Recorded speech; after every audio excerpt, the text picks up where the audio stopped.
Chris Lynch News with Airpark Canterbury. Trusted parking, backing trusted news. Megan Woods and Hamish Campbell, thank you very much for your time. It's good to be here. Morning, Hamish. Morning, Megan. How are you? Very well. Hamish, to you first, the announcement by your government in terms of the energy strategy seemed like a bit of a fizzer to me, and I'll tell you why, because the average layman's person like me just wants to know when electricity prices are coming down, but given everything that we know, that's not going to be the case anytime soon, correct, or am I wrong? No, you're wrong there, Chris. Look, the electricity market is a complicated market. There's different forms of energy generation, and we do need to balance it. And we have, of course, a lot of renewables coming online, which is a very variable power supply. We need our baseload generators, and of course we need firming power as well. And each different ones of those require investment in, and we need to make sure we actually have that security of supply that's actually going to reduce the volatility and drive prices down. So the government has shares in all the gentailers, right? The three major ones, correct? Yes. So if the government cared, why not decrease the cost on consumers? You could do that today if you really wanted to. Well, look, once again, it kind of comes down to the different sorts of power prices, and what we are short of is what we call firming power, and that's the one that's kind of quick to fire up and quick to fill the gaps, and that's usually what sets the prices, and that's what we've got to make sure that there's suitable investment in. Currently, of course, we're using mainly coal there. We have in the past used gas. Of course, that our gas ban has expiration. We've overturned that to hopefully get cheaper gas. But the thing is, currently, we have to import Indonesian coal to make sure we can have that firming power. So we need to make sure we can have investment in that sort of generation to help reduce the volatility and drive prices down. I think everybody agrees our energy prices are too high. Firming power, that would be a good brand name for a moisturiser. Megan, do you on this? I know that you wrote a letter to the Energy Minister a while back now asking for bipartisan support to try and get things moving. But arguably, couldn't you also say, though, that's a little bit hypocritical given the fact that you ditched some of the ways that we could still be having gas or gas exploration in this country? It's not the case at all, Chris. What I wrote to the Minister about was saying, let's sit down, let's see where we can find common ground. We don't agree that gas is the answer, simply because we have not had an offshore find of gas in New Zealand since the early 2000s. It's not there, and the government giving $200 million of taxpayer money to multinational gas companies isn't going to magic it up. So what we have to do is say, how can we find the highest value uses of gas in New Zealand so we can keep people in jobs? At the moment, for example, we're using a huge chunk of our gas, 1.9 petajoules, to heat our schools and hospitals. We should be using that to run our factories and keep people in well-paid jobs. So I think regardless of the differences, it is our job as politicians to try and find where we can find common ground so we can give certainty to everybody. But look, what Hamish is saying is very nice. The problem for Hamish and for the National Party and for Christopher Luxon is they're not doing any of the things that he said. So when we're looking at firming power, there were some really bold recommendations in the report that the government received this week, but they ditched it. They said no in terms of how it is that we could firm up our power system. What we have to do is change things. What the government has elected to do, only going with two of the recommendations in the report, is tinkering around the edges. They're not taking bold leadership on this at all. Hang on, Hamish, I let you speak. They're not taking any bold initiatives, and it's not just me saying this. Simon Bridges, a former leader of the National Party, has come out and said this. Manufacturers up and down the country have come out and said that. The only people who are saying that it's a good and bold thing the government are doing are the gentailers, because it's exactly what the gentailers want. This is not going to lead to lower power bills. And all week, Simon Watts, the Energy Minister, has been asked when that's going to happen, and he hasn't been able to tell anyone. It's time to fix a broken market. Hamish, has Megan got a point, because also the proposal looks at giving the gentailers more capital to try and fund their investment projects, but arguably they don't need more money. They're fine as they are. They can do what they want now if they really wanted to. Look, it comes back to actually that firming power and actually having incentives to actually invest in that. And yes, we are concerned about high prices, and that's exactly why we're trying to reduce the volatility in the system to actually reduce those prices. Now, yes, the report did have a whole range of things, including selling off our stake in the gentailers. Interesting that Megan's suggesting we should take all those recommendations, which would include No, that's not what I said, Hamish. Not what I said. We aren't going to take all those things because we are making a pragmatic step to ensure that we can actually drive down the volatility in power prices, because it is one of the things that is affecting the productivity of this country. And in part, it has been due to previous decisions by successive governments leading to this situation. We've inherited this mess, and we're set to tidy it up. Okay, so what are you going to do? Hamish, What are you going to do for me? Hang on, Megan. Hamish, what are you going to do then to get my electricity bill price down before the next election? I mean, that's what it comes down to. So as our most expensive way to generate electricity currently is coal, and that is what we're using as firming power. We've had an oil and gas ban, so we have banned exploration for oil and gas. Megan's saying it's not there, but we've actually banned exploration of it. So we're returning that, and we're also making sure we're investing in more renewable energy as well. So it's a multi-pronged attack to actually drive down that volatility and get prices down. So next winter, will prices be down? Well, the thing is, it does depend on what investments are made, but that is the goal, to put downward pressure on prices. Is this investments being made in case that there's not enough water, or is it something else? Well, dry years have traditionally been the pinch point. Look, we can use our hydro schemes to kind of reserve a bit back if we have other power sources. And we see here in Christchurch, of course, we've got Ko-Fi Park coming online, a great solar investment in solar. There's other solar plants being invested in up and down the country. Of course, we've got fast-track legislation to try and increase the consenting of renewable energies as well. Okay, right, Megan, to you on this. Then what kind of bipartisan support can you and Christopher Luxon come to try and make electricity prices cheaper in New Zealand? Here's your sales pitch. Go for it. So there's some really practical measures that we could crack on with tomorrow if we had a government that had any courage. I'm all ears. Tell me. Okay, I'm just about to, Chris. It was just my prelude into I'm it. just so excited. One of the things the government buys an awful lot of electricity that we could have been out this week with a request for tenders for buying all that power off new generators. That would have underwritten new investment. The government has said instead they're going to look at it, they're going to see if there's any appetite for it. It should have been started this week. We could be rolling out solar on schools, we could be rolling out solar on residential, and that could be in place for next winter. In terms of the bipartisanship, we need to decide what is the highest value that we have for the gas that we have left in New Zealand. What's going to deliver the security to our manufacturers, keep people in well-paid jobs, and what is the best and highest value to the economy we could be using that in. Industry is calling for this. The government has sat on its hands for 2 years and done nothing. It said it's been waiting for this report. Then this report finally lands. It sits on the minister's desk for weeks. Then they come out with and adopt only 2 of the recommendations and say they're going to do a whole lot of everything we've known about for the last 2 years. They could have cracked down. This government has absolutely let New Zealanders down. And until Hamish and Simon Watts and Christopher Luxon can tell us when power bills are going to go down and by how much, then they are not doing anything. Hamish is going on, firming is important, but there is none of the recommendations that the government has adopted are actually about increasing firming capability. There's talk about recapitalising the gentailers for baseload, but it's not about firming.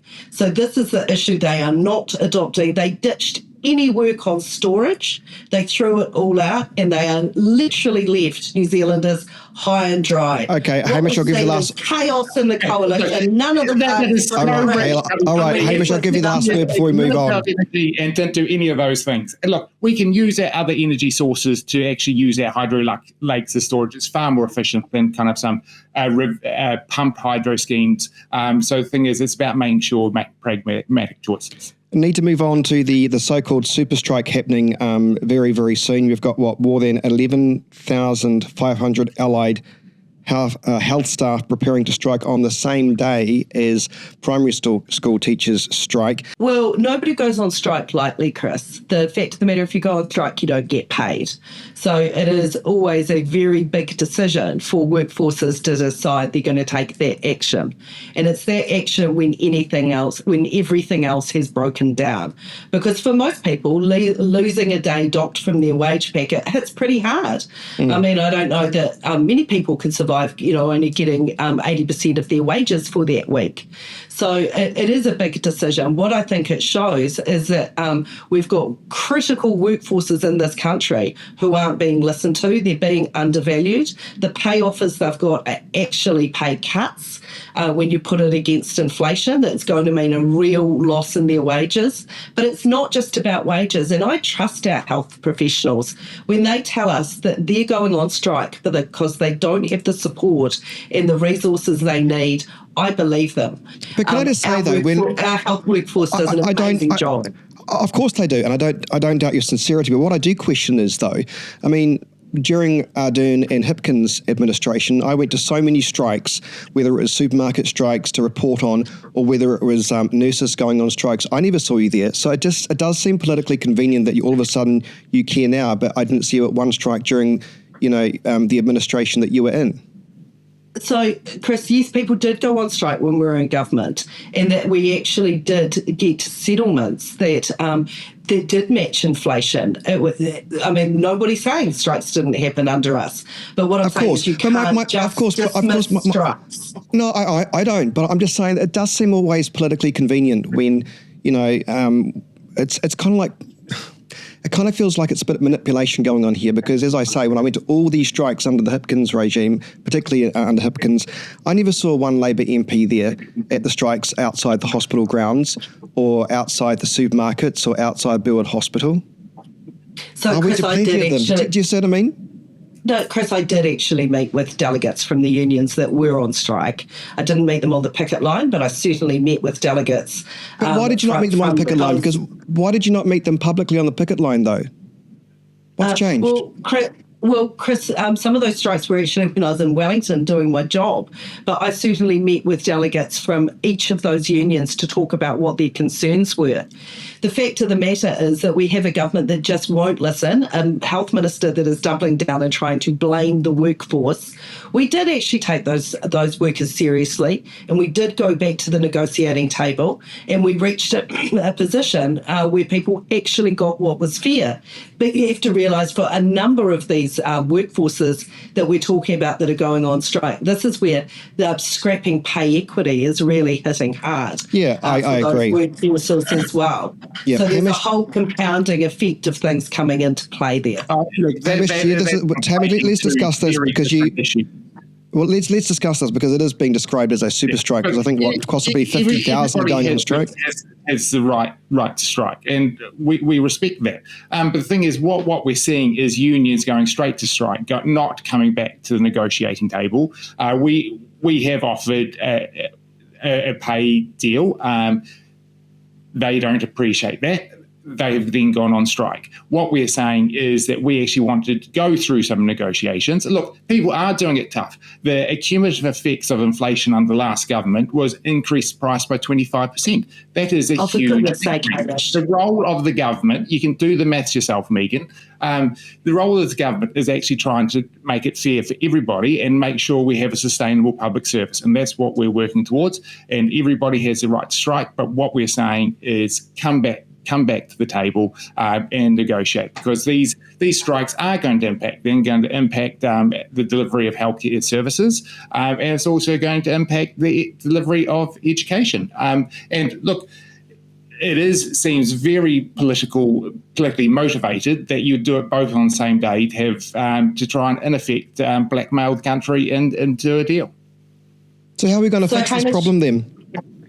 How are we going to, what's I mean, because regardless, and there's some truth in both of what you're saying, but how are we going to solve this? Because the optics look appalling, because of course the headlines that RNZ's going to run is it's the biggest strike in a century or what have you, and that's not going to be good news for the current government that's polling appallingly. Hamish? And look, that's why we're saying that this is going to be sorted out through negotiation in fair and good faith. And that is what we're committed to do. Megan, I'll give you the last word before we quickly move on.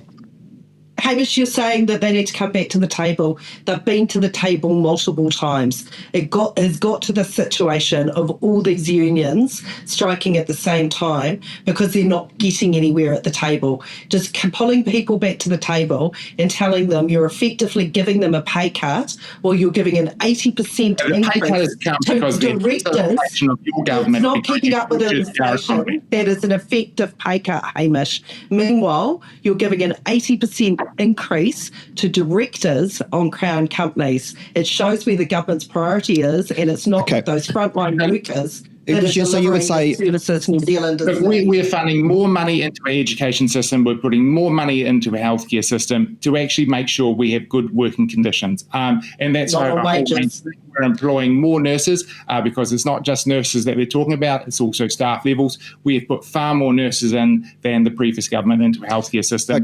So that's why we need to get back to the table. Need to move on to another big issue that's the foreign policy. Did the government make the right decision not to recognise Palestine as a state? Hamish, I'll go to you on this because this is quite a big topic for many people. This is a very sensitive issue, and I appreciate a lot of people are very concerned. And like most New Zealanders, I'm appalled at what's happening in the Middle East. Any loss of life is absolutely tragic. What we do need is make sure we have a pragmatic way of going forward so we can have lasting peace in the region. Of course, we've contributed more in aid to the region, and actually that puts us in one of the countries with the highest level per capita of aid to Gaza, far more than the UK, far more than Australia, because we are concerned about the humanitarian crisis that's happening in Gaza. We don't think by declaring a statehood, and Keir Starmer has said it's pretty much symbolic. We actually want to have a real change on the ground. Megan, I think what may have been missed, I think, from that discussion was what Hamish has picked up, is we're still giving millions of dollars to those that are suffering, but that doesn't seem to have come through in many media quarters. I wonder what you thought about that. Yeah, and I think New Zealand is contributing humanitarian aid. One of the problems is that humanitarian aid isn't getting through in Gaza, that we only have to watch the news to see people absolutely scrambling, trying to get food anytime a truck does manage to get through the border, because there is a famine in Gaza, because that aid isn't getting through. And that is what really concerns me. Putting aid into a war-torn situation is a Band-Aid. What we need is a way to try and find a solution to this. And I think everybody seems to think the two-state solution is the way through this. But in order to have a two-state solution, you need to have two states. And at the moment, only one of those states is recognised, and that's Israel. So for me, us actually getting to the point where we can find a way to have lasting peace, and that we don't have to be giving aid because we have two functioning states, where we don't have to try and get aid trucks through a border that can't get through, is to start with two states. So I think New Zealand is on the wrong side of history. I don't think it matters whether it's symbolic. If it's symbolism that gets people to the table, that starts actually trying to find an enduring solution to what is happening and what we're seeing unfolding before our eyes, we're out of kilter with the people that we would usually share values with in terms of foreign policy like this. With the UK, with Canada, with Australia. We are on the wrong side of history on this, and I think our government has really let down New Zealand on this. Hamish, the Israeli forces intercepted the flotilla, that was trying to get aid to Gaza, 120 kilometres off the coast of Gaza, and detained at least 3 New Zealand participants. What should we be doing? Should we be trying to help them return to New Zealand safely? Oh, look, I think the Ministry of Foreign Affairs and Trade have made it very clear. They do not recommend going to a war zone. And I think we've got to be very careful in proceeding here because, well, not so much about the flotilla, but talking about a two-state solution, because the thing is we need a political dialogue that's actually going to lead to change. We need two states. We have said it's a matter of when, not if. But we also need to make sure that both those states agree that each other can exist. And we don't have that from Hamas. We don't want to reward terrorists for what they've done. We have said that if Hamas is out, then of course it's a very different situation. But we've got to make sure. There was a British writer back when the Balfour Declaration was declared back in the early 1900s, said it was one nation solemnly promising a second nation the land of a third. Now, history is a little bit more complicated than that, but it shows the effect of external states meddling in the democratic, well, not democratic rights, but the rights of each country. We need to make sure we don't replicate those errors. We don't want to embolden terrorists. We don't want to also create greater incentives for military action. What we want is a long-lasting peace. Megan, should New Zealand intervene and try and help the three New Zealanders that have been kidnapped, for want of a better word, off the coast of Gaza? The safety of those people has to be paramount. And we need leadership from the government that we're not getting, telling very clearly to Israel that this is not acceptable, that we want those New Zealanders freed. And I think it's a bit rich for Hamish to say that we can't have other countries intervening. He's sitting here and telling us that they're a government that will only recognise a state if there's a regime change. So I think that the National Party will need to sort out where it stands on this and what the values that underpin their decision making are, because it is not clear to me. But Hamish didn't really address the issue of the flotilla and the three New Zealanders that are there that have been taken hostage. We need our government to stand up and make it very clear on the international stage that it is not acceptable that New Zealanders are taken hostage. We saw that Christopher Luxon didn't go to the UN, didn't enter into the dialogue when it would be normal for prime ministers. We saw prime ministers of other countries there. He needs to step up. This is an important global time and we need clear leadership and we're not getting it.